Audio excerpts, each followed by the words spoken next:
Alright, hey guys, so looks like I'm going to go ahead and replace my alternator today since it died on me. Here's a couple things that you'll need. You'll obviously need some type of socket set. This is a pretty handy one that you can pick up at any Home Depot, Lowe's, any automotive store. Works really well, has all the fittings that you'll need. I recommend a hammer. I always need a hammer. And a couple screwdrivers. So you may need access, you may have to remove a couple hoses, so you get a fill up to our flathead. So what you want to do is here's your alternator, boys and girls. So if this is what you want to replace, this is what you're looking at. So it's really simple. All you have to do is replace and pull out 2 bolts. So you'll have one long bolt and one little short bolt. Short bolt goes onto the tensioner. This long bolt mounts to the frame. So as you can see, I went ahead and removed my battery, and I have here air intake for the engine. So if you look, it's a flathead screwdriver. It loosens up the hole, the clamp. You just have to wiggle it off. On the other side, it's got the same deal. Comes off just like that. So as you see, I already took my alternator off. So remember, we talked about the tensioner, which as you see, this moves, and bolting to the frame.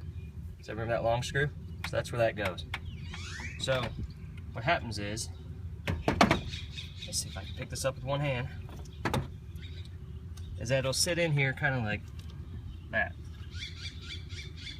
So your tensioner will go here, and the bolt to the frame goes there.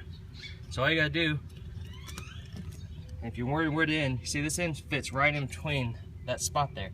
Set it in there, slap the bolt in, tighten it up against that one.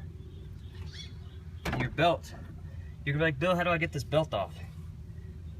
Remember the tensioner, right? So push this towards to get more slack, right? Because this is obviously going to provide tension to your hose, or sorry, to your belt.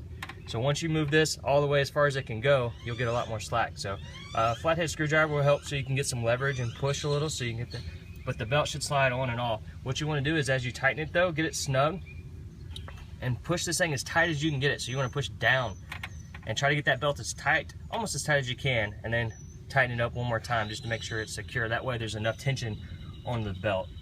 You don't want to go too crazy with it, because you can over tighten and eventually it will snap that belt off.